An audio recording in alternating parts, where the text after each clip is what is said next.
Hey everyone, want to learn how to use Looker Studio as a beginner? In this video, I'll show you the basics of creating reports and dashboards step by step. First, open Looker Studio and sign in with your Google account. Click Create and choose Report to start building your first dashboard. Next, connect a data source like Google Sheets, Google Analytics, or another supported platform. Your data will become available for creating charts and reports. Now add charts, tables, and scorecards to display your information. These visual elements help turn raw data into easy-to-understand insights. You can customize your dashboard by changing layouts, styles, fonts, and colors to match your needs.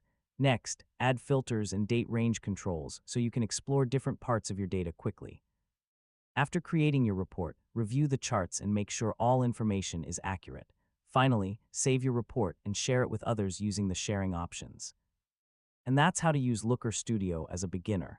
With these basic steps, you can start creating professional dashboards and analyzing your data easily. Thanks for watching, and don't forget to subscribe for more easy technology guides.